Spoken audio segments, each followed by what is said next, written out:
What would you say is your favorite type of spirit?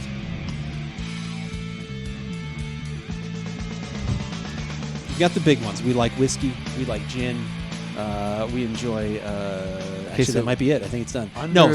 Because under that veil of whiskey is a lot of things. Right. So I mean, if you're fortunate enough to throw that out there, then you probably say whiskey because you can cover Scotch, you can cover bourbon, and you can cover actual whiskey. But so if we separated that into those three things plus gin, because we don't do the other clear spirit, right? Vodka. Yes. We have a lot of podcasts on though. You can check in the archives. It's a close call between gin and bourbon. Okay, it's close. Depends on it depends on the time. Depends on the time of year. Even depends. So, but those would be my top two. Let me do this. My favorite clear spirit is gin. My favorite dark spirit would be bourbon. I think that's. I like Scotch. I think that doesn't quite. I think that's a fair call. It really takes a really good Scotch to kind of creep into that territory where you can kind of dabble in like some up and downs with your bourbon purchases and still be fairly happy. I think, in my opinion. Right. And when it comes to, I would actually kind of have to, I'd have to do the Godfather 1, Godfather Part 2 kind of combo of that bourbon and whiskey. Like it's, because I like a lot of rye whiskeys, which then are not bourbon, even though they're done very similar style, maybe not the exact same mash bill. Yada, yada. Those I would kind of have to tie together, but I would agree with you 100%. Unfortunately, we only have half of this tonight. We have a Kentucky bourbon from our local neighborhood, Trader Joe's. That's correct. For this Give It a Shot, I'm Andrew. And I'm Keith, and we are AboutBeverages.com. And the beverage that we're about today is the Kentucky Bourbon Straight Whiskey from Trader Joe's. It is a private label bourbon made for them. We're not 100% sure. We have a few kind of like... We're pretty sure this is what it is, so we're going to speculate. Right. On the interwebs, you can find out that this is made by a distiller that falls under the Buffalo Trace umbrella, and it's 1792, right? 1792 distillery. Once again, not 100% certain. We're not saying this, but once again, if you just do a little bit of research on this particular bourbon, on this label, that's the information that you will come up with. And... So we have been. I've heard from numerous sources that this is something to try. It's a good one. My store just got our spirits license, so that's kind of been an exciting time. We've got all kinds of different bourbons, scotches, gin, with all kinds of different things to try, and we're going to start working our way through them with this one here tonight. Yeah, I am very excited to try it. Like I said, anytime you tie in, Trader Joe's, how they're always looking for not only products that. They can get their label on and their marker on, but usually those are going to wind up being of higher quality. Right. It's not just your general like Von Kruger Scotch. Aged in styrofoam kegs. Like it actually usually has, is it going to be as good as that other thing? Well, we're going to find out. We're going to check it out. We've got people who want to know, including us. It is not here on the table. I believe it's being watched over per usual. Hopefully. Oh, I did. There it is. Oh, my God. Perfect camera placement. Perfect. All right. Phil is in all of his glory right there. He is looking directly at the bourbon, which could not have been placed better. I don't know who did that camera work, but it's... Well, it's Phil. You can't see it. It's off camera, but his hand. He actually is every beverage is there. He's actually holding it. Yes. He's cradling it. He's doing that. Yeah, exactly. He's supporting it. He's little of this right here. Yeah, he's kind of got. No, he's just holding it. He's just holding it. He's just holding. All right, let's bring that up here. We've got our Glencairn glasses, which we do love a whole ton. We also the Glencairn is at the ready. They are at the ready. We also love another glass as well, which I love using, which are the Norland whiskey glasses. Those are I go back and forth. Honestly, I like both of them. So. $15 for this bottle of whiskey. Correct. Is that correct? $14.99. $14.99. Okay, so I was off by a penny. Glad I was corrected on that. Perfect. Well, we go for accuracy here at AboutBeverages.com. It's paramount. True. That's 100% true. So we've got $15 for this.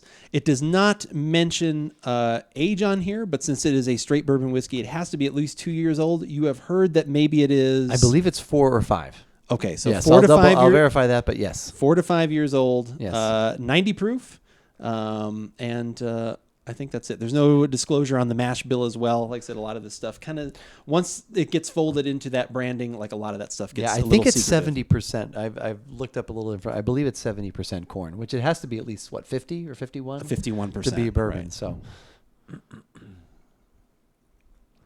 All right.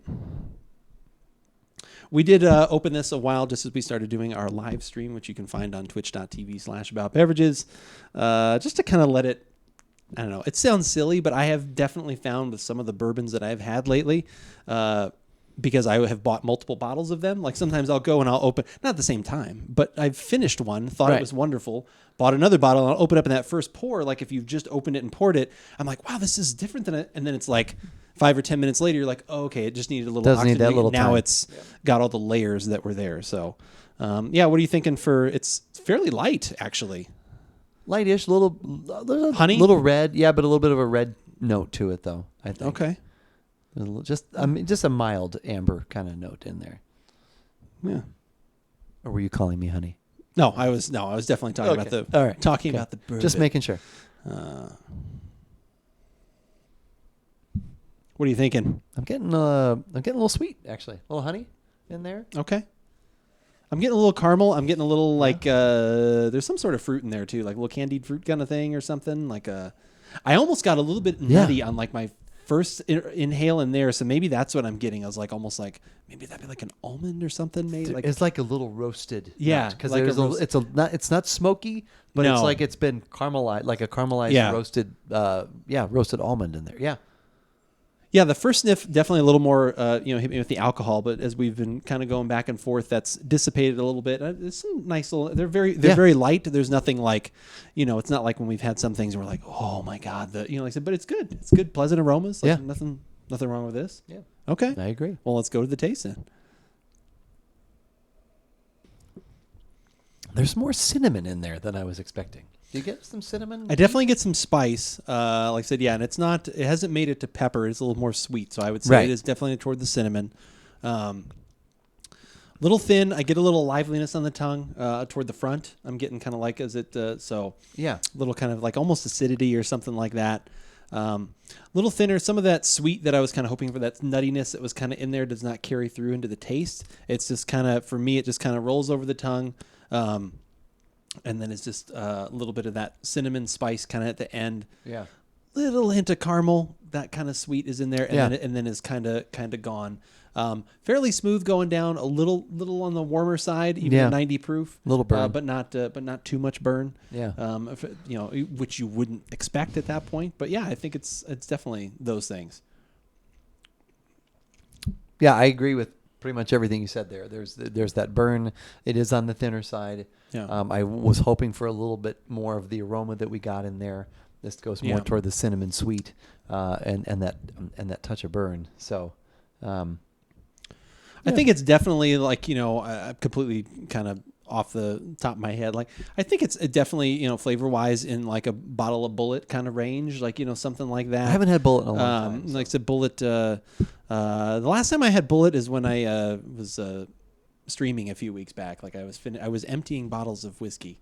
Because I was tired of looking at like this much in the bottom of like all these bottles. As long as you're saying, I was tired of looking at this much in the bottle. I was tired of looking at this full. Yeah, exactly. I started looking at that. No, so I literally like an idea came to me on a Wednesday where I was like, I have all these bottles. Like I said, where it gets down to like this little bit. I'm like, I'm just gonna finish through 3 bottles. And the Bullet one, unfortunately, was one of those giant double bottles. Oh. So this much was a little more than the rest of it. That one I think almost took me down because I tried to finish, and I did finish them though, but I was not feeling great later.